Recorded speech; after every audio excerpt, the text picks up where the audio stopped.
Amados, que bom estarmos aí juntos, mesmo que seja por vídeo. Vocês que são alunos da Escola Bíblica Dominical da nossa querida Nova Vida e Bom Sucesso, Família da Fé, espero que estejam todos bem. Você que também não é aluno da nossa Escola Bíblica, mas ama a Palavra de Deus, está convidado a esse estudo. Nós estamos estudando o Antigo Testamento, dando uma visão panorâmica. Falamos já sobre as alianças do Antigo Testamento e hoje eu vou estar iniciando uma aula sobre a estrutura do Antigo Testamento. Eu quero dar uma base bíblica para esta aula e quero convidar você, se você estiver aí com a Bíblia perto aí, se você puder manuseá-la, a abrir a sua Bíblia no livro de Esdras capítulo 7, versículo 10. A minha Bíblia, você já deve ter percebido em outros vídeos, que é uma Bíblia com a versão revista e atualizada. Diz assim a palavra do Senhor, Esdras capítulo 7, versículo 10. Porque Esdras tinha disposto o coração para buscar a lei do Senhor, e para a cumprir, e para ensinar em Israel os seus estatutos e os seus juízos. O contexto aqui é que o sacerdote Esdras está voltando com um grupo de judeus para Jerusalém.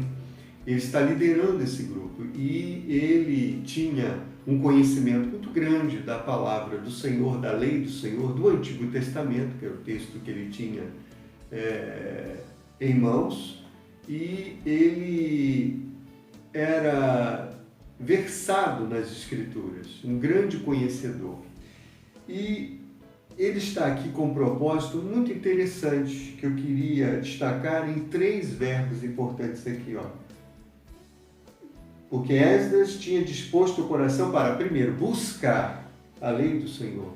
Nós precisamos sempre estar buscando a palavra de Deus, Para cumprir, ou para a cumprir, ou seja, cumprir os mandamentos do Senhor na nossa vida.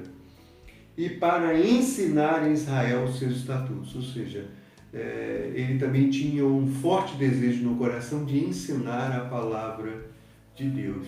Aqui no comentário de Matthew Henry sobre o Antigo Testamento, especificamente esse livro de Esdras, nesse capítulo e versículo que nós lemos, olha que comentário interessante. Ele, Esdras, estudou a lei do Senhor, isto é, ele se dedicou a investigá-la, examinar as Escrituras e estudou o conhecimento de Deus acerca de sua mente e vontade nas Escrituras, que se encontra ali, mas não sem antes investigá-la. Ele tinha a consciência de agir de acordo com essa lei. Ele a colocou diante dele como sua regra, moldou seus sentimentos e disposições a partir dela e conduziu-se em todo esse processo de acordo com ela. Devemos agir da mesma forma ao formar nosso conhecimento das Escrituras, porque bem-aventurados ou felizes seremos se fizermos o que sabemos ser a vontade de Deus. Então é na palavra de Deus que Esdras encontrava direção para a sua vida, e é na palavra do Senhor que nós devemos encontrar a direção para a nossa vida. Nós vamos lá ao estudo do Antigo Testamento, a estrutura, ou seja, a organização dos livros. Eu quero iniciar comparando o Antigo Testamento com o Novo Testamento em termos de estrutura na Bíblia cristã evangélica ou protestante. A Bíblia evangélica, ela tem 66 livros, 39 livros no Antigo Testamento e 27 livros no Novo Testamento. São 929 capítulos no Antigo Testamento e 260 capítulos no Novo Testamento. 23.214 versículos no Antigo Testamento, 7.959 versículos no Novo Testamento. O texto do Antigo Testamento está em hebraico e algumas partes em aramaico. No Novo Testamento, o texto está em grego koiné, é um grego antigo, um grego que não se fala mais, né? É uma chamada língua morta.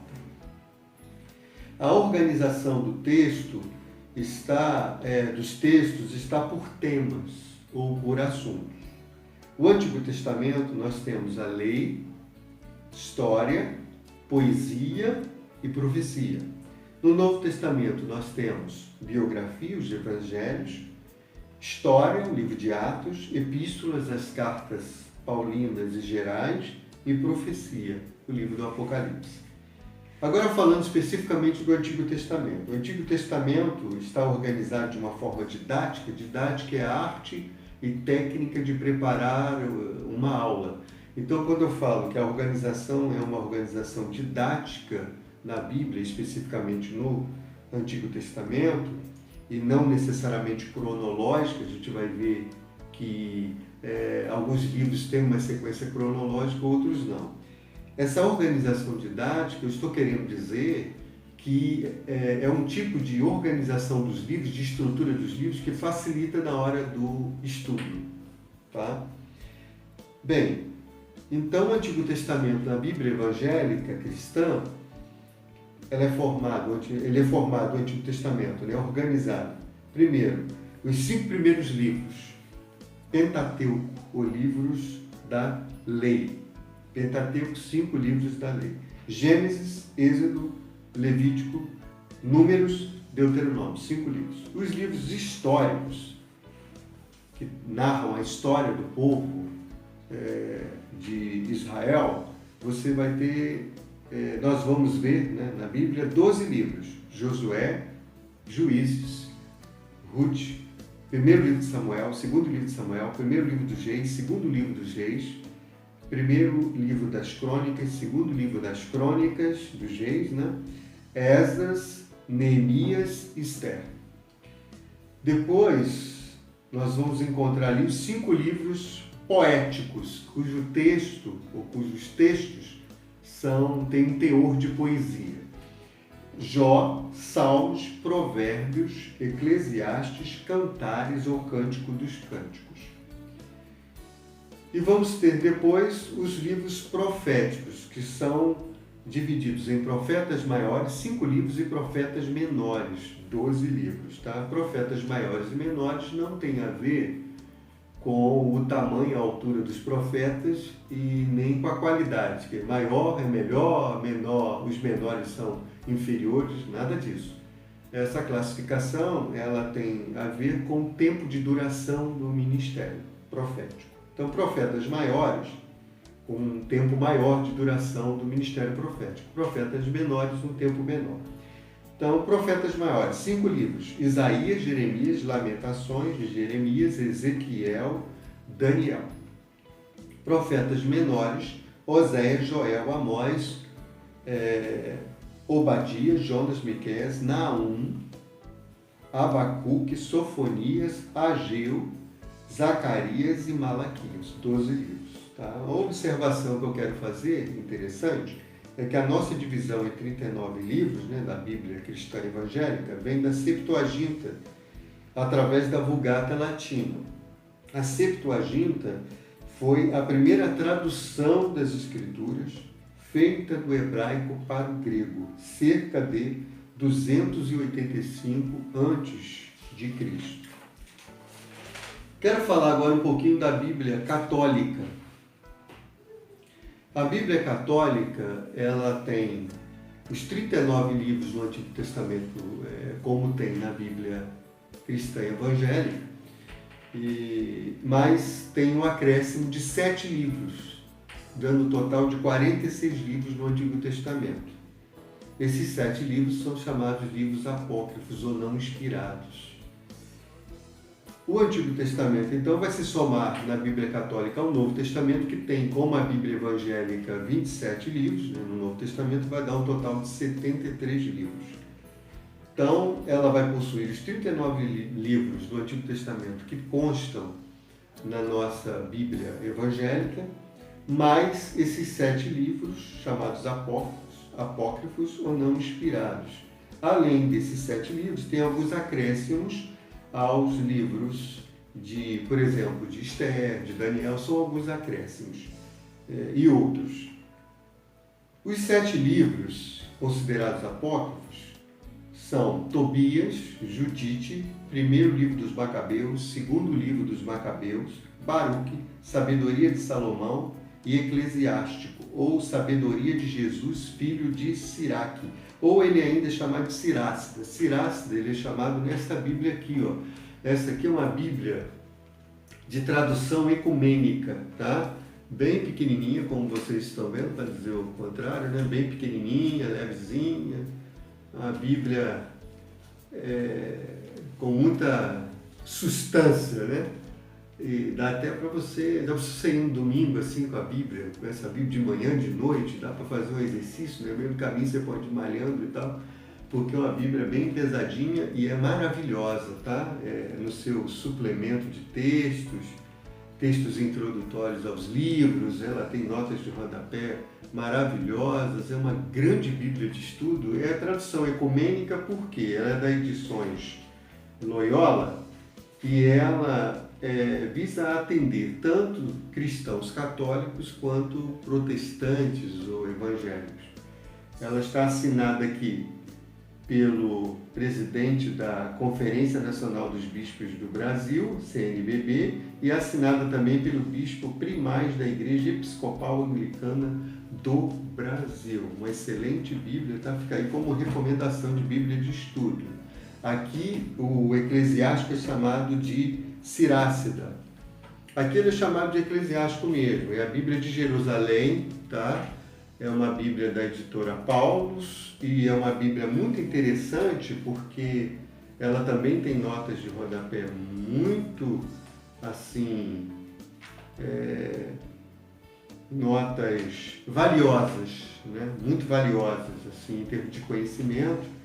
E ela é uma Bíblia que tem os textos considerados apócrifos, os acréscimos, e uma excelente Bíblia de estudo. Tá? Bíblia de Jerusalém, muito boa Bíblia de estudo. Quero falar um pouquinho também sobre a Bíblia hebraica, que contém só o Antigo Testamento. Por quê? Porque a Bíblia hebraica é utilizada pelos judeus chamados ortodoxos. São judeus que não aceitam que Jesus Cristo, Jesus dos Evangelhos, né, da Bíblia cristã, que esse Jesus, eles não aceitam esse Jesus como Messias. Então, eles só consideram como Bíblia, como Sagradas Escrituras ou Antigo Testamento, que eles chamam de Tanakh, composição das 3 primeiras letras das divisões tradicionais do texto. Tá? Quais são essas 3 divisões? Então, o Tanakh é uma composição das 3 primeiras letras das divisões tradicionais do texto hebraico. Torá, a lei, Neviim, que vai ser os profetas, e Ketuvim, escritos. Jesus falou sobre essa divisão interessante, está em Lucas 24, versículo 44. Olha como é que Jesus se refere a essa divisão. A seguir, Jesus lhes disse: são estas as palavras que eu vos falei, estando ainda convosco. Importava se cumprisse tudo o que de mim está escrito na lei de Moisés, ou seja, a lei, a Torá, né, o Pentateuco, nos profetas, o Neviim, e nos Salmos. Salmos aqui está relacionado aos escritos, né? Os Salmos aqui se relacionam com os escritos.